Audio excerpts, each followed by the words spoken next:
Brasilinas e brasilinos, preparem seus habeas corpus, dobrem a dose de Rivotril, porque hoje nós vamos falar de um fenômeno raríssimo na política brasileira. Algo que quase nunca acontece. Um ministro do STF virar um problema. Não para a oposição, não para o Twitter, não para a direita malvadona, mas para o próprio STF. É como se o Darth Vader começasse a tossir dentro da Estrela da Morte e o imperador falasse: Isso aqui vai dar ruim. Porque o presidente Lula, veja só você, está irritado com Dias Toffoli. Sim, o mesmo Lula que indicou o Toffoli, o mesmo Lula que transformou o Toffoli de assessor do PT em ministro da Suprema Corte. Agora, olha para a criatura e pensa: meu Deus, isso virou um gremlin depois da meia-noite. Segundo a Folha, Lula anda tão irritado que em conversas reservadas soltou aquela frase que nunca é brincadeira: talvez fosse melhor ele se aposentar. Essa frase, na política brasileira, equivale a: você tá me dando prejuízo, filho. É o mesmo tom de quem olha para o carro batido e diz: será que não é melhor dar perda total? Lula acompanha tudo.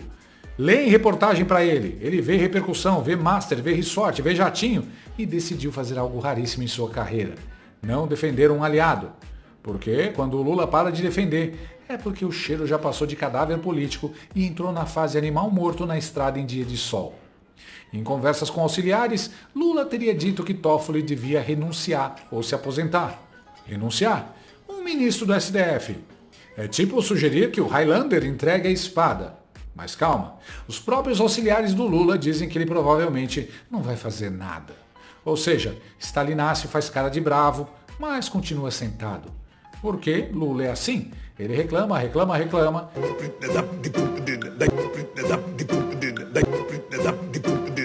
mas só morde se tiver certeza que o outro já caiu no chão. O incômodo real do presidente é outro. Não é moral, não é ética, não é democracia. É desgaste institucional, que é o jeito chique de dizer: está respingando em mim. Porque o caso do Banco Master começou a expor ligações familiares, fundos estranhos, relações suspeitas, e o anão de 9 dedos começou a perceber algo perigoso.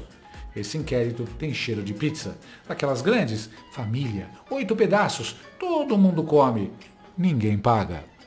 O presidente ficou especialmente intrigado quando Toffoli colocou sob sigilo elevadíssimo um pedido da defesa de Daniel Vorcaro para levar tudo para o STF. Sigilo elevadíssimo. No Bananil isso significa: não olha, não pergunta, não printa.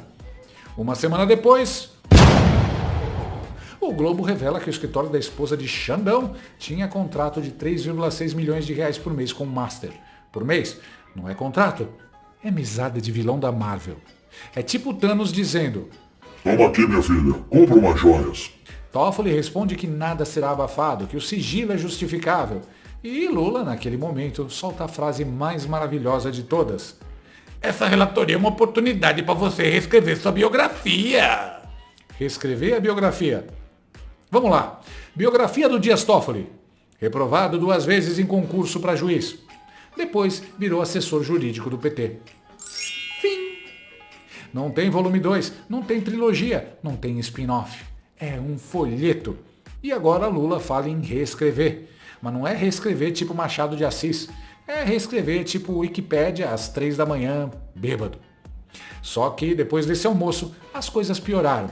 Vieram revelações. Viagem de jatinho com advogado da causa. Família envolvida em fundo ligado ao Master. Negócio com o resort Taiaiá. É o STF entrando lentamente no modo Ozark.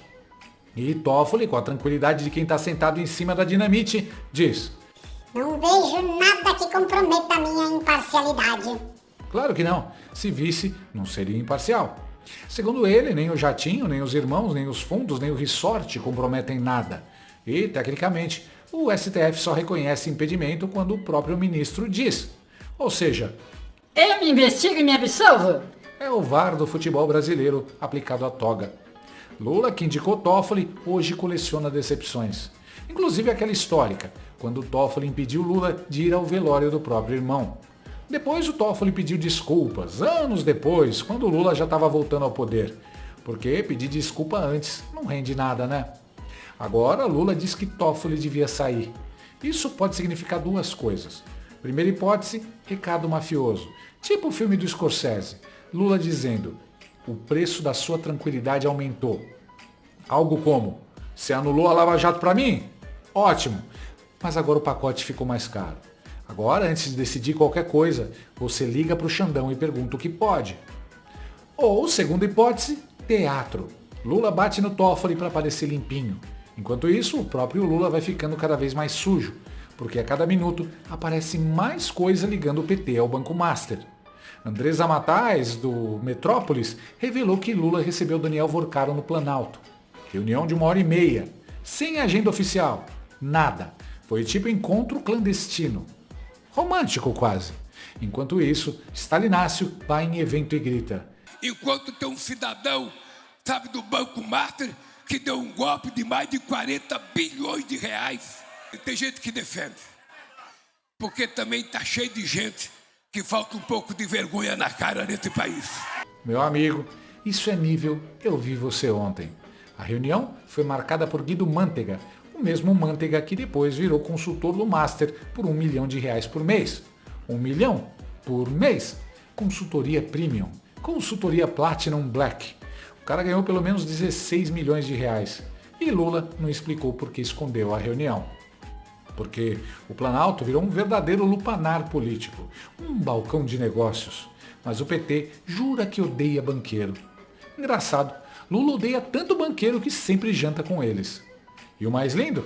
Manteiga só ganhou esse emprego porque Lula não conseguiu encaixar ele no governo. O mercado chiou. Então, o banco resolveu o problema. É o capitalismo solidário. Enquanto Palocci delatou, o Manteiga ficou quietinho. E a recompensa veio. Engraçado, né? Como tudo que petista acusa os outros de fazer acaba caindo no colo deles. Impressionante. E agora investigadores dizem: a situação do Toffoli é insustentável. Porque há investigações fora do STF, em São Paulo, em estruturas financeiras. Ou seja, mesmo que o Toffoli tente controlar tudo no Supremo, o estrago pode vir por fora. Bom, entre a semana sai semana em Brasília, o que a gente vê é o escândalo do Banco Master no centro da pauta. A principal preocupação dos bastidores de ministros do Supremo é o que fazer com essa crise de imagem do Supremo, com o escândalo do Banco Master, que era uma investigação de uma fraude bancária que foi parar no colo do Supremo por responsabilidade de ministros do Supremo. Os ministros do Supremo com quem eu tenho conversado, apesar dessas defesas públicas da corte que a gente está vendo, os bastidores só se preocupam em como estancar essa sangria, quais são as saídas possíveis. Por quê? Eles foram avisados, segundo a apuração que eu fiz, por investigadores, da gravidade de como essa investigação vai se agravar e como essa investigação independe de decisões da corte. Você pode ter desdobramento em São Paulo, você pode ter desdobramento no Rio, em outras regiões, como a gente viu, por exemplo, no caso da Rio Prev na semana passada, e a investigação só vai crescer e, na visão de investigadores, a situação, a permanência do ministro Dias Toffoli à frente da relatoria é insustentável. Então, o ministro da corte, nos bastidores, esses com quem eu tenho conversado, estão discutindo propostas, saídas. Não tem saída honrosa para esse caso, é uma saída, por exemplo, para baixo. É o famoso: não adianta trancar a porta se a casa não tem parede. Dentro do STF, o clima é pragmático. Já tem ministro dizendo: talvez seja melhor descer o caso. descer. Primeira instância é a saída covarde, porém menos traumática. Não é honrosa, é só menos vergonhosa. Mas nem isso o Toffoli parece disposto a aceitar. Resultado, o STF virou tema eleitoral. Entrou na linha de tiro. Virou assunto de campanha. E aí vem a bomba. Malu Gaspar aparece na Globo News e solta: e agora os outros ministros que são aliados do Toffoli no Supremo, a saber, Gilmar Mendes e Alexandre de Moraes, estão operando para que o Toffoli continue.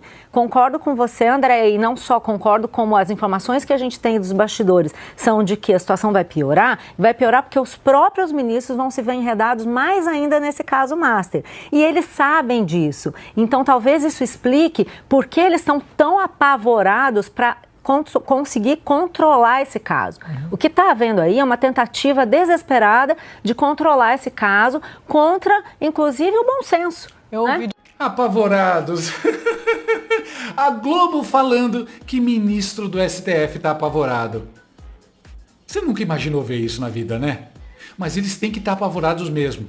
Porque não existe explicação nenhuma para contrato de 130 milhões da esposa do Xandão. Não existe explicação para o ressorte do Toffoli comprado por gente ligada ao Vorcaro. Quer dizer, explicação até existe. A gente só não pode falar, porque o Bananil vive um regime de exceção com Wi-Fi. E aí você descobre que Gilmar Mendes, o verdadeiro dono do STF, e Alexandre Grande, o salvador da democracia, estão desesperadamente tentando tomar conta do caso Master. Nossa, que surpresa! Jamais imaginaria! Quem poderia supor que pessoas que perseguiram críticos por 7 anos poderiam aparecer envolvidas no escândalo bancário, né? Chocante. Merecia uma CPI da Maracutaiaiá Master. Em país sério, os 3 seriam afastados. Aqui fazem textão. Gilmar publicou nota elogiando a trajetória do Toffoli. Trajetória é sempre essa palavra.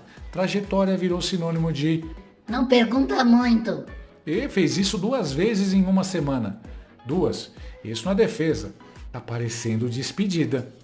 Parece aquelas redações escolares obrigatórias, 15 linhas, letra grande, só para cumprir tabela. Só que aqui a tabela é outra. Você acha? Brasileiras e brasileiros, Dias Toffoli virou uma bomba. Uma bomba pro Lula, uma bomba pro STF, uma bomba pros coleguinhas. E quando o ministro do Supremo Tribunal Federal vira problema político, não tem toga que segure. Os dias dele não estão contados, eles estão piscando. No fim das contas, Cães de Aluguel ensinou uma lição importante. Quando a quadrilha começa a atirar para todos os lados, não precisa de polícia. Ela se elimina sozinha. E olhando para o Supremo PT, com Lula, Toffoli, Gilmar e Xandão se estranhando, se acusando e se preparando para jogar um ao outro debaixo do ônibus. Fica claro que esse filme não precisa de final feliz, porque do jeito que tá, o tiroteio já começou. E dessa vez, ninguém parece estar usando colete à prova de verdade.